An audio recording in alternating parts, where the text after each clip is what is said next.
aggressive that if they come up to the bus, I'll open the door, let one in. So you guys can pet it? Do it. Just seeing who's paying attention back there. I'm just kidding.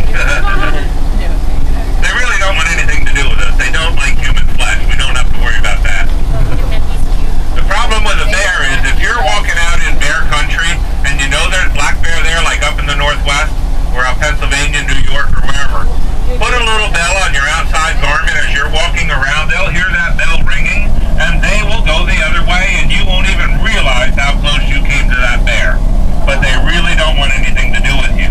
If you happen to go around the bend and you surprise a mom and her babies, you're going to have a problem.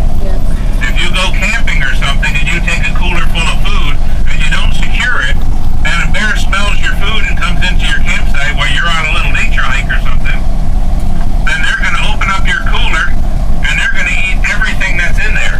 They don't care what it is. You can have some raw hamburger meat, you can have some barbecued spare ribs with sweet Uncle Ray's barbecue rib sauce on it. You can have some Chip Ahoy, some Oreo cookies. You can even have some gummy bears, and they'll eat it all. And if you come back to your campsite and you see them with their head in the cooler, they're trying to drag it away, let them have your cooler. Go to Wawa and get a little shorty or something to hold you over. But don't run after them to try and get your food back. Got a baby in her pouch. Here comes another. This is a male coming from the other side. But if this female here were to turn around, you'd actually be able to see the baby coming out of that pouch because it sticks its head out.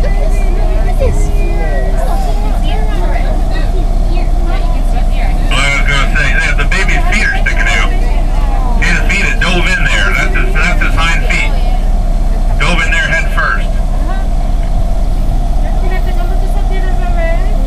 Kangaroo are kind of unusual. You know what happens is the males mate with the females, and the females are only pregnant about 6 weeks, and they have their baby. Wouldn't that be nice? Their baby is so small it's about the size of a lima bean, and wouldn't that be nice? But the baby comes out, it's got to crawl up the mother's stomach, and then go inside her pouch. And there it stays about 6 months, nursing off the mom, continuing its developing. Then it comes out for the first time, and it is back and forth, in and out, for like the next couple of months, till it can be on its own. And little babies are called joeys. You get a group of kangaroos, it's called the mob. And in the mob, there's one dominant male. He's the Tony Soprano. I'm just kidding. He's called the boomer. Now over here is the mute swan we saw earlier. The mom and the dad are up there by that Quonset hut. Once these guys mate, they mate for life. And they had 3 babies 2 years ago. They were in the giraffe section. Then they had 3 babies last year. Now check out the emu over here. The blue mark around his ear, he's got dark orange eyes, and they have a real funny hairdo. Sort of like a Don King, Phyllis Diller punk rock special. But they're very curious birds.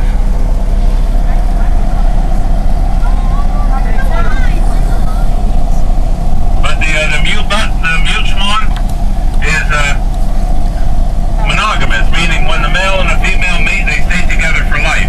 Same thing with these emus here. When they mate, they will find a mate and they will keep that mate for life. Here's a bunch of kangaroos on the left. You'll be able to see them much better. The funny thing with the kangaroos is they'll dig a hole, and when they do, that is their hole. No other kangaroo will go in that hole. Kind of funny how it all works out, but look at that male over there sitting there without a care in the world. Belly up. Oh my gosh, he just chilling. Yeah, he is. He's like in a lounge chair, right? That was so wrong. Oh, he says. There's people looking. I'm going to turn this way. Oh, that's so funny. That is Kangaroo Jack over there. If you notice, he's only got one ear. He's one of our largest males.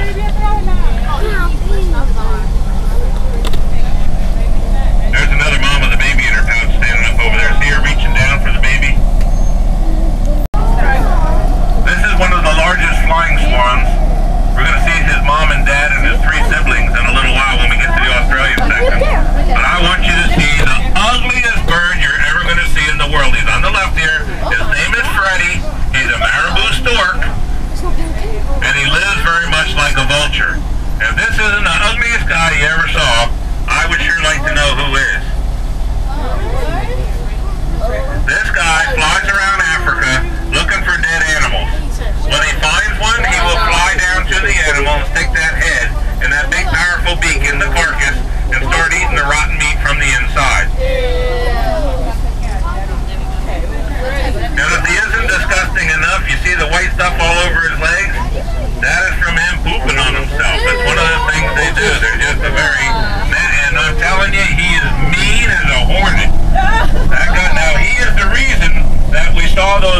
vultures over here at this building, because when he gets hungry, he walks over to that building, and in the back there's a door with a refrigerator on there.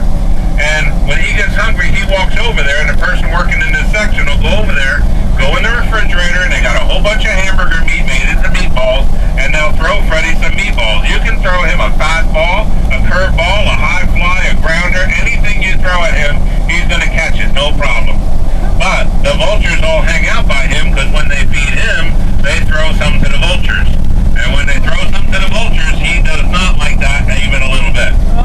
So they're all flying around him. He doesn't like the vultures, but the vultures like him because they know they're going to get, hopefully get a free meal out of it. And this is Crazy Eddie over here on the right. That guy just celebrated his 81st birthday last week, and he's still working as the gate guard here. God bless him. Now we're in the brown bear section. You're really going to love these guys. These guys look like big teddy bears. But if you notice, they're all behind electrified fencing. There's one in the pond over here. That's one of the moms. Look at the size of this. This little baby on the left here is about 2.5 years old. That's a baby right here next to us. It's a big boy. One of the moms is over there on the left. See how nice they make that? They can make a log and a rock look pretty comfortable, can't they? Yeah. That mom over there had one baby. The other mom had 4 babies. So that's who's in here. 2 moms and their 5 babies.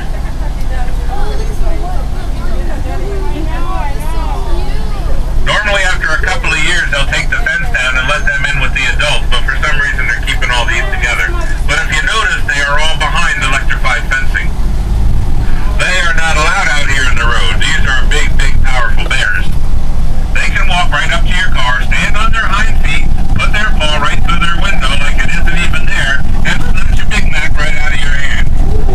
They are no joke.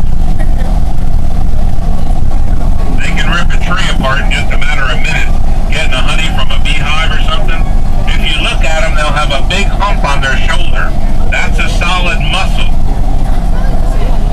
They will run after a small mammal, and don't let their slow moving surprise you, because they can run as fast as a horse.